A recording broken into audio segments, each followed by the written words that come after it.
Hey everybody, Chris here from It's Mead Made, and today is all about the quality in Cura 5. I'm going to teach you everything you need to know about getting beautiful prints. So we're going to be going over all of the things that you need to know when it comes to the quality of your prints in Cura. Specifically talking about the layer height, and I've got real examples to show you the differences.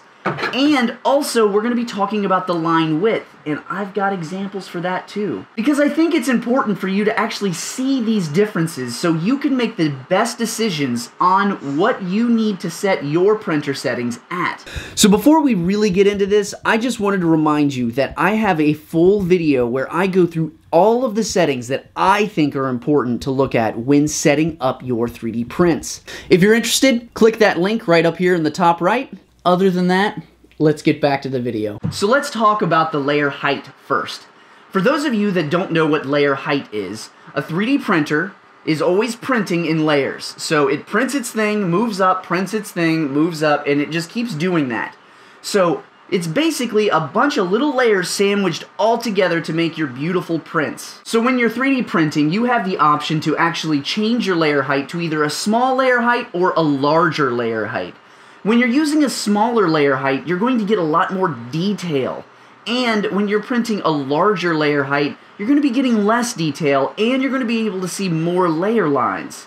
So that is really the biggest thing when it comes to your layer height and thinking about how you're wanting this print to look. So I've got my computer right here. We're going to jump into Cura, and I'm going to show you how you can change these settings first. So I've got this awesome Spider-Man bust that I found on Thingiverse that is the OG Spider-Man, the Amazing Spider-Man. So what I'm going to do is I'm going to go straight to a front view by clicking this box down here on your bottom left corner, and this is front view.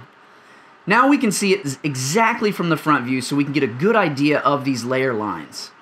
Now we're going to go up here to our settings and click this tab and our drop down will show up. Now if you don't see all of the settings that I'm going to be going over, all you have to do is click this hamburger and come all the way down here and click all. And then that will show you all of the settings. So when it comes to all of your measurements in Cura, it's all by millimeters. So if we go over here to the very first one, your layer height. Now the layer height is set to a 0.2 right now. So let's go ahead and slice this so we can see what it looks like.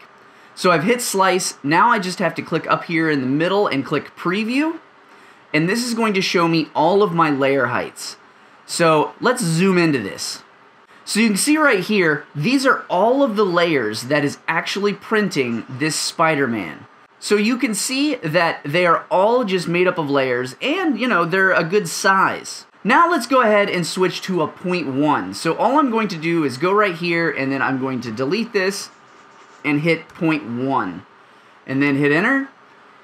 Now, I can't see the model, it's kind of grayed out right now, and that's because I'm still in the preview mode. So if I hit slice, it'll slice the model, and then it'll go ahead and process the layers. So now you can see this is a lot smaller. This is actually cut in half because the other one was 0.2, now this one is 0.1. So it's a lot smaller lines, which means you're going to get a lot better quality. It's going to be able to get the contours and follow those contours of the model to get the best accuracy you can get. We can go smaller than this. Let's say I want to go to a 0.08, and let's slice this. Now you can see it's even smaller. So all of these lines, the detail is showing up a lot better because it's able to follow the contours of this model and get more accurate prints. So to give you an idea of how thin we're actually going right now, a human hair on average is about 0.12 millimeters thick. We're at 0.08. We're almost half the size of a human hair. It's wild. So now you can really see how thin we're actually going here. But we can push this even more. Let's go to 0.05 millimeters thick. And I'm going to go ahead and slice this. Alright, so now here is a 0.05 millimeter layer thickness. And this is ridiculous. Look at how sharp these edges look. The letters, everything. I mean, this is crazy. Now you can 3D print this. This is pretty much pushing FDM to its limits, but you can actually accomplish this and get print quality just like this. And I've got some examples to show you of all these sizes. All right, real quick, I just wanted to say thank you. Thank you to all of these amazing people supporting me on Patreon this month. If you want to be like these awesome people, you'll get exclusive access to my private Discord servers where we talk about everything. 3D printing, painting 3D prints, and even sharing our fails. But it's a great community. You can also get access to all of my behind-the-scenes content where I show you what I'm working on, and you can even have the opportunity to vote on the videos that I make. This video right here was what was voted on for this month. They want some more Cura tutorials, and guess what? Here they are. If you're interested, I'll leave a link below. Other than that, let's get back to the video. Alright, so I have got all of these printed in these specific layer heights, but no matter how close I get this with this lens, you're never going to see it. I've got a macro lens, and so we're going to switch to that so I can show you really close the quality and the differences of these layer heights. Alright, so we are just below the chest, and you can kind of see the spider emblem. And this is a 0.2 millimeter layer height. And you can see the lines pretty easily from this vantage point, and you can see these with the human eye pretty easily too. But it's still very small. So this is a 0.2. Now let's look at a 0.1 millimeter layer height, cutting this in half. So here's a 0.1, and when I shine my light across it, you can see those horizontal lines, and that is the lines of the filament, our layer lines.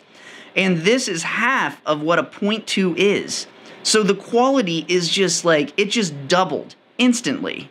And remember, a human hair is 0.12 millimeters thick. So this is just a little bit smaller than a human hair on average. Alright, now let's go lower. Let's go to our 0.08 millimeter layer height. Alright, so here is a 0.08 millimeter layer height. You can see how close we're zoomed in right now. Now if I swipe my light across, you can barely see some of those horizontal lines, and that is our layer height. So this is even smaller, almost half the size of human hair, which is nuts. But that's not good enough. Let's go to 0.05. Alright, so here is 0.05 millimeters, less than half the thickness of a human hair. So when I'm going across with my light here, you can kind of see the layer lines, but I mean, it is hard. You can't physically see these with the human eye. So this is a 0.05 millimeter layer height. This is pretty much pushing my Ender 3 to its limits, but you can still see them just a little bit, but the detail is crazy. And you'll notice that there is a little bit of fuzz, and I haven't cleaned these up in any way. And those are pretty easy to remove with just a heat gun. So now that we've looked at our layer height and seen how big it is, there's another thing that layer height, it just always looks bad.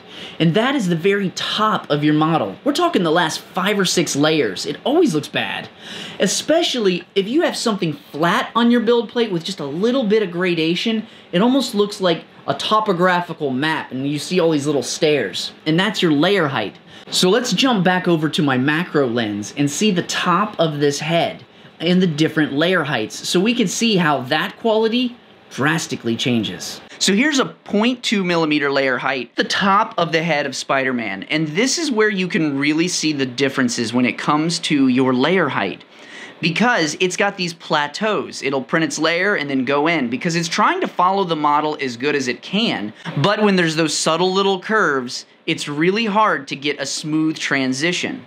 And you can see the stair stepping here. So here is a 0.1 millimeter layer height, and our quality just increased ×2. And you can still see some of those little plateaus, but it's a lot less. And that's because we literally just doubled the amount of layer lines. So now, for every 1 layer from a 0.2, we have 2 layers for a 0.1. And here's a 0.08 millimeter layer height. Just so you can see how much better we're getting. There's a lot more layers and a lot less plateauing. Now here is the 0.05 millimeter layer height. and you can see a huge difference. It's only got that plateauing in a little tiny spot right on the top of the head. So let's see all of these side by side so you can really see the differences between a 0.2 all the way down to this 0.5 millimeter layer height. So starting here on the left is our 0.05 millimeter layer height, and then we go to our 0.08, our 0.1, and then the farthest on the right is our 0.2 millimeter layer height. Now the big thing is the last few layers. That is really where the smaller layer height shines, because you can see how big the 0.2 is. Those plateaus are pretty big, especially when you're comparing it to the 0.05. So you might be asking yourself, when do I need to decide what layer height I need to print? So there's quite a few pros and cons for both, whether we're printing at a larger layer height or a smaller layer height. And me being as thorough as I am, I definitely want to go through that list. So let's start with a smaller layer height. What are the pros of doing it smaller? The first one, you're going to get higher quality prints, obviously. But that means you're going to get more detail and a lot smoother of a 3D print. You're also going to get a lot better accuracy of your 3D print. That's more representative to the model. So the precision is a lot better. And another thing about precision, you're going to be able to 3D print more complex shapes and textures. So if you've got something with a lot of texture and it's small, smaller layer height might be the way to go. And how smooth your models turn out, that's another big thing. Especially if you're printing more organic shapes where you need that smoothness, say like skin. And this one might be a little bit of a no-brainer, but you're going to get a lot more finer details in your prints that you will lose at a larger layer height. Printing smaller layer height is fantastic, but there's cons. There's definitely cons that go with it. The first and biggest con is it takes forever. Another big thing is you have a higher probability of getting a clog in your nozzle because there's more pressure on the nozzle from the last layer, so it's squeezing it out a lot thinner, which means potential clogs. You also have a higher risk of your 3D prints failing because it's printing a lot longer. The longer the print, the more risk you have. One of the things that's kind of a con, depending what you're using, there's some materials that you should never be printing at this low of a layer height. Let's say ABS, it doesn't do very good at a low layer height. And the last con is just because I've printed a 0.05 millimeter layer height doesn't mean you're going to be able to. It takes a certain amount of expertise to know all of the settings that you have to have just perfect to be able to 3D print these perfectly. Alright, so there's a lot of pros and cons when it comes to printing a smaller layer height. Let's talk about the pros and cons of a larger layer height. Alright, so the first pro, obviously, it's faster printing time. When you have less layers, it's less time. It's just simple as that. It'll also make your prints more durable, more strong, because you're laying down more filament to compensate for that extra height. So if you want a stronger print, a thicker layer height will work better for you. So let's talk about my favorite one, less clogs. You have less of a risk of getting a clog in your nozzle when you're printing at a larger layer height because there isn't that pressure on the nozzle the entire time it's printing because it's farther away. A larger layer height is also more forgiving because you have less potential for any kind of warps or layer shifts. Now, a larger layer height is great, but there's also cons. You're going to get less detail. So if you have a highly detailed model, obviously it's going to miss some of those details. And one of the most obvious ones, a higher layer height, you're obviously going to be seeing those layer lines. So if that matters to you and you don't want to see the layer lines, that's a big con. The next one's kind of a twofer.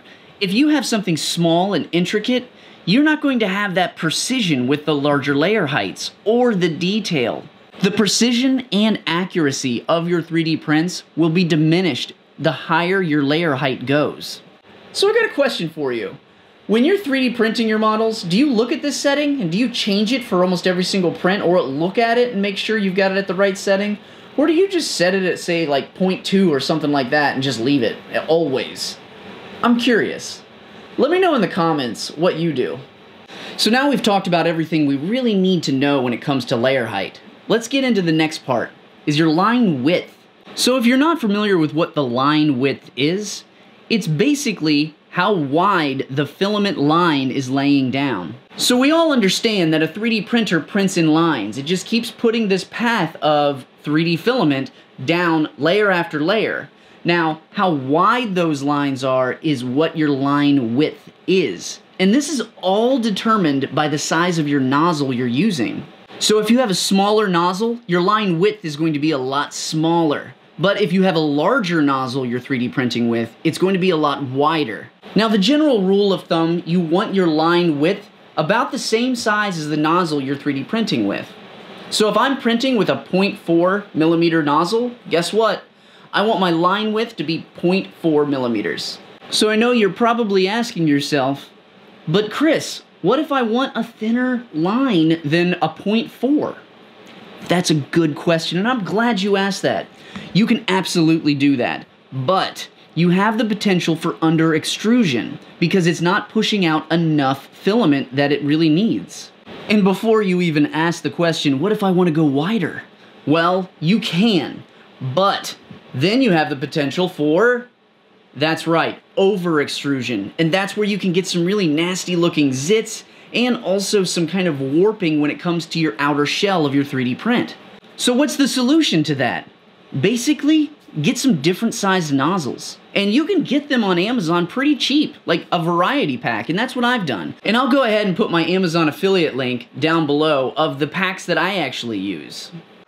Alright, so I made this random shape in Tinkercad just to give us some ideas of what it could actually look like when we're messing with our line width. So if we go to the top view here, and I'm just going to go to preview, and we're going to set our line width to just a 0.4 because that is the nozzle size that I'm using for my Ender 3.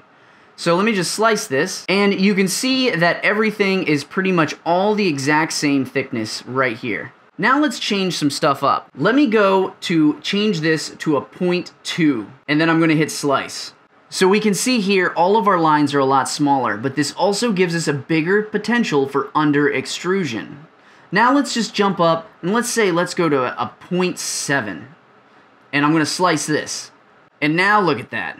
Like, this is huge. There are all kinds of gaps in here. It's not going to look super pretty. Now, another thing you can do, if you wanted to, we can go here and let's just reset this to a 0.4. So another thing we can do when it comes to our line width, we can get really down in the weeds here. And I can mess with just my wall line width. So only the outer walls is actually going to be affected. So I can even go further down of my outer wall line width and my inner wall line width. Alright, so here is a pro tip for you. If you slightly decrease your outer layer wall width on your 3D prints, you can get a little more details in your 3D prints. So if you have a 0.4, drop your outer wall to a 0.3 and see what kind of quality you get after that. So that's right, we can actually just mess with our outer line width. So if I wanted this to be a 0.3, and this is going to give us just a little bit more detail on those 3D prints, especially when we have some crazy textures on them. Then we have our top and bottom line width. And that is just affecting your top layer and your bottom layer. So you could make both of them at the same time a little bit thicker. Now you might be thinking of like, ooh, that is awesome. So I can actually make my bottom layer a lot thicker to help my bed adhesion. But remember, messing with this setting is also affecting your top layer. That's why they gave us this setting. Initial layer line width. This is our very bottom layer. The very first layer that hits the build plate is your width right here. So you can actually increase that to a different percentage. So let's say that I can make this at 120% bigger than it usually is. Now this will give me more filament being pushed down on that very first layer. And this can help you with bed adhesion. But remember, you're putting a lot more filament through that nozzle on the very first layer. So you're going to have a higher risk of getting that elephant's foot or that oozing out past where the model should be on the very first layer. Something that typically can be handled pretty well with either, some sandpaper or an X-Acto knife. To move right back up here that we skipped over was our infill line width. So our infill, we can actually set that to be a thinner line if we want to use less filament for our infill, or a thicker line for our infill to make it even stronger than it already is. But remember, the over extrusion and under extrusion. But this is also inside your print, so it might not be that big of an issue for you. So I printed this little model in the different line widths that we've been talking about, just so we can get a better understanding and see what it actually looks like instead of just seeing what it looks like in Cura. So let me show you that. Alright, so here is a 0.4 millimeter layer width. And you can see how all of the lines are very even and everything looks really nice.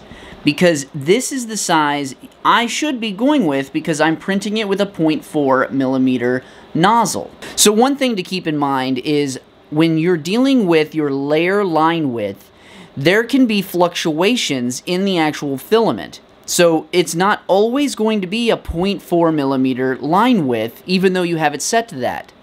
So this is zoomed in a lot, and you can see even here, there is a little bit of variation, and it's not a perfectly straight line. So you should always be keeping that in mind because it's squirting out a liquid, and liquids will ooze or they won't come out properly. It really just depends on the type of filament you're using, and you're making sure you're using the right temperature. So this was a 0.4. Let's go down now and see what a 0.2 millimeter line width looks like. Now here is a 0.2 millimeter line width, and the accuracy just isn't as good. It's not as a straight line. It's kind of a taper.